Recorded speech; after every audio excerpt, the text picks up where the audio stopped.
Halo semuanya, perkenalkan namaku Fonda Mailiana dengan nomor induk 1211951.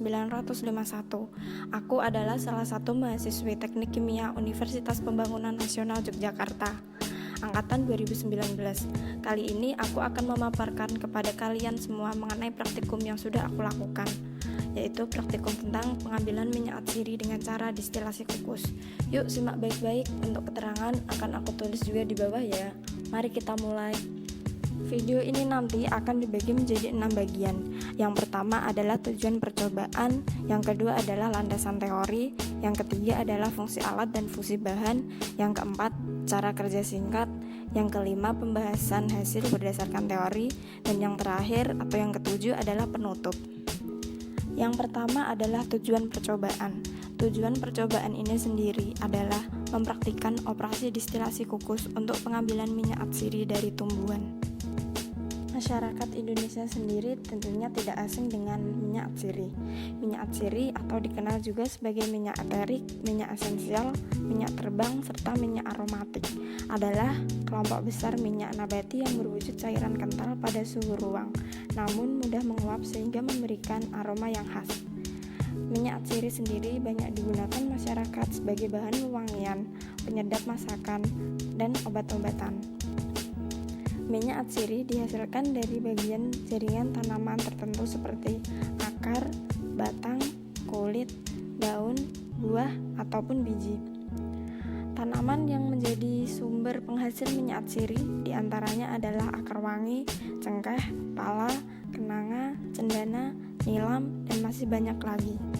Minyak atsiri sendiri memiliki sifat mudah menguap pada suhu kamar tanpa mengalami dekomposisi, memiliki rasa getir, berbau wangi sesuai dengan bau tanaman penghasilnya, dan umumnya larut dalam pelarut organik dan tidak larut dalam air. Untuk mengambil kandungan minyak atsiri ini diperlukan beberapa metode, dan salah satunya adalah dengan penyulingan atau distilasi. Distilasi adalah proses pemisahan campuran yang terdiri dari dua komponen atau lebih berdasarkan perbedaan titik didih. Senyawa yang lebih volatil atau yang memiliki titik didih lebih rendah akan lebih mudah menguap dibandingkan yang tidak volatil, sehingga senyawa tersebut atau senyawa yang tidak volatil bisa dipisahkan dari senyawa yang tidak volatil. Minyak-minyak atsiri alami yang mudah menguap dapat dipisahkan melalui distilasi. Banyak sekali minyak atsiri alami yang dapat diperoleh dengan cara distilasi, yaitu minyak serai, minyak jahe, minyak cengkeh, serta minyak kayu putih juga didapatkan dengan cara distilasi. Distilasi ada beberapa macam, yaitu sebagai berikut. Distilasi sendiri dibagi menjadi 5 macam. Yang pertama adalah distilasi sederhana, yang kedua adalah distilasi bertingkat, yang ketiga adalah distilasi azeotrop, yang keempat adalah distilasi uap, dan yang kelima adalah distilasi vakum. Distilasi sederhana.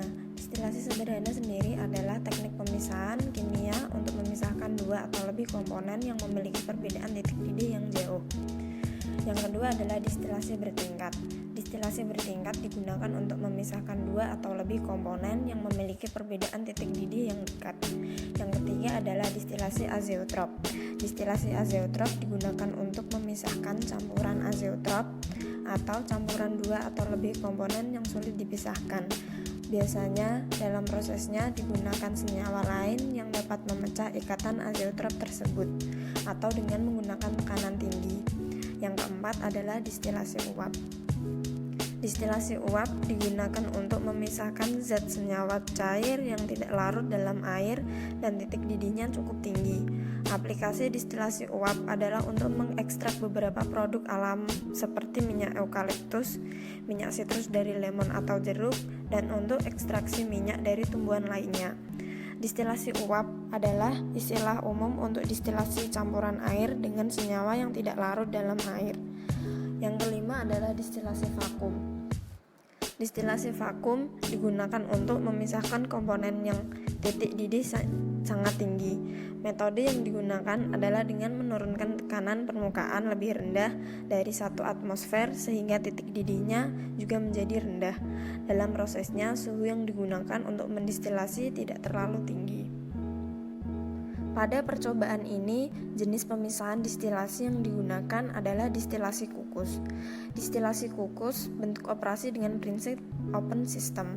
Distilasi kukus biasanya dimanfaatkan untuk pertama, memisahkan komponen volatil dari campuran yang konsentrasinya rendah. Kedua, mengambil komponen yang mempunyai titik didih yang tinggi dan tidak larut dalam air. Yang ketiga, untuk memisahkan campuran yang tidak tahan terhadap panas atau akan bereaksi dengan komponen lain dalam suhu yang tinggi. Pengambilan minyak atsiri dengan cara distilasi kukus adalah cara pengambilan minyak atsiri yang paling banyak dilakukan pada dunia industri karena cukup membutuhkan air sedikit sehingga bisa menyingkat waktu proses produksi.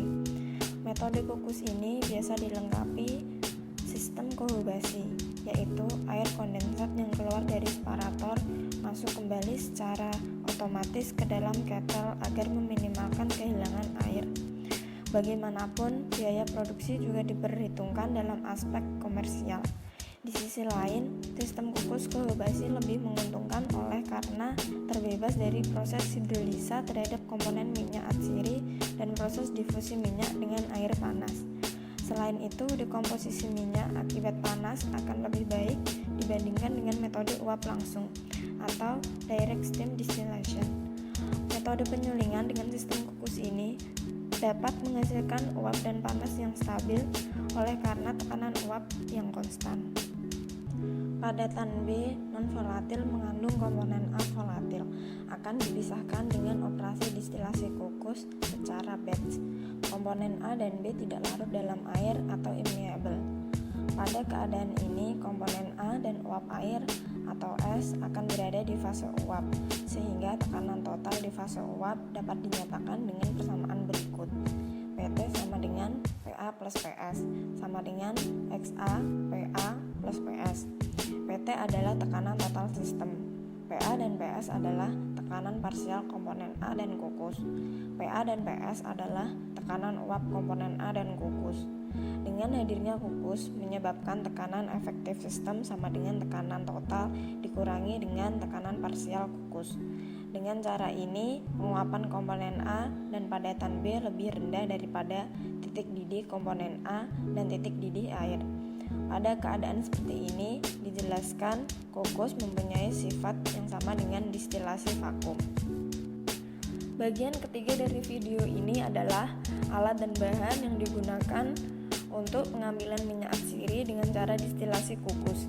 Yang pertama ada rangkaian alat distilasi kukus itu sendiri, yang kedua ada gelas ukur, yang ketiga ada pipet tetes, yang keempat ada neraca analitik, yang kelima ada gelas beker, yang keenam ada daun cengkeh, dan yang ketujuh ada air. Yang pertama, rangkaian alat distilasi kukus. Rangkaian alat distilasi kukus digunakan untuk proses distilasi, yaitu proses isolasi senyawa-senyawa volatil. Yang kedua, ada gelas ukur yang digunakan untuk menimbang hasil minyak yang didapatkan dalam percobaan. Yang ketiga, ada pipet tetes yang digunakan untuk memisahkan hasil distilasi berupa minyak atsiri dan air. Yang keempat, ada neraca analitik yang digunakan untuk menimbang daun cengkeh dan minyak atsiri hasil. Yang kelima, ada gelas beker yang digunakan untuk tempat hasil distilasi. Yang keenam, ada daun cengkeh yang digunakan untuk bahan penghasil minyak atsiri. Dan yang ketujuh, ada air yang digunakan untuk pelarut. Lalu kita memasuki bagian keempat dari video ini. Bagian keempat dari video ini adalah cara kerja pengambilan minyak atsiri dengan cara distilasi kukus. Yang pertama, hal yang harus dilakukan adalah menimbang daun cengkeh sebanyak 250 gram dan meremas daun cengkeh tersebut. Yang kedua adalah memasukkan daun cengkeh ke dalam rangkaian alat distilasi kukus, kemudian menutupnya dengan rapat. Yang ketiga adalah mengisi ketel pembangkit uap dengan air hingga batas yang ditentukan. Kemudian menutupnya dengan menghidupkan kompor dan pendingin balik secara bersamaan. Yang keempat adalah melakukan proses distilasi selama 2 jam hingga didapat distilasi campuran minyak atsiri dan air. Yang kelima adalah memisahkan minyak atsiri cengkeh dari air menggunakan pipa tetes. Dan yang terakhir adalah mengukur volume minyak atsiri hasil dan menimbangnya. Bagian kelima dari video ini adalah pembahasan tentang praktikum yang sudah kita lakukan, yaitu pengambilan minyak atsiri dengan cara distilasi kukus. Pada praktikum pengambilan minyak atsiri dengan proses distilasi ini menggunakan alat distilasi kukus. Alat ini digunakan untuk proses isolasi senyawa-senyawa volatil atau mudah menguap seperti minyak atsiri. Saat percobaan, kami menggunakan daun cengkeh sebanyak 250 gram. Daun cengkeh yang sudah kering diremas-remas agar ukurannya menjadi lebih kecil. Hal ini bertujuan agar pori-pori cengkeh mudah dijangkau oleh air sehingga air yang diuapkan masuk ke dalam pori-pori daun, yang nantinya akan menyebabkan tekanan osmotik pada daun, sehingga minyak atsiri cengkeh terdorong keluar dan dihasilkan destilat atau air yang bercampur dengan minyak atsiri cengkeh. Percobaan kali ini menggunakan pelarut air karena air memiliki sifat kepolaran yang berbeda dengan minyak. Selain itu, air dan minyak atsiri cengkeh memiliki densitas yang cukup berbeda dan tidak saling melarutkan, sehingga minyak atsiri dan air cukup terlihat perbedaannya dan mudah untuk dipisahkan. Nah, itu tadi hasil praktikumku mengenai pengambilan minyak atsiri dengan cara distilasi kukus. Kalian bisa menggunakan hasil praktikumku sebagai referensi nih buat tugas atau praktikum kalian kalau kalian anak teknik kimia sama kayak aku. Oke, sekian dari aku dan terima kasih sudah menyimak dari awal sampai akhir. Semangat belajar, semangat membangun Indonesia. Maaf ya bila ada tutur kata yang salah. Terima kasih.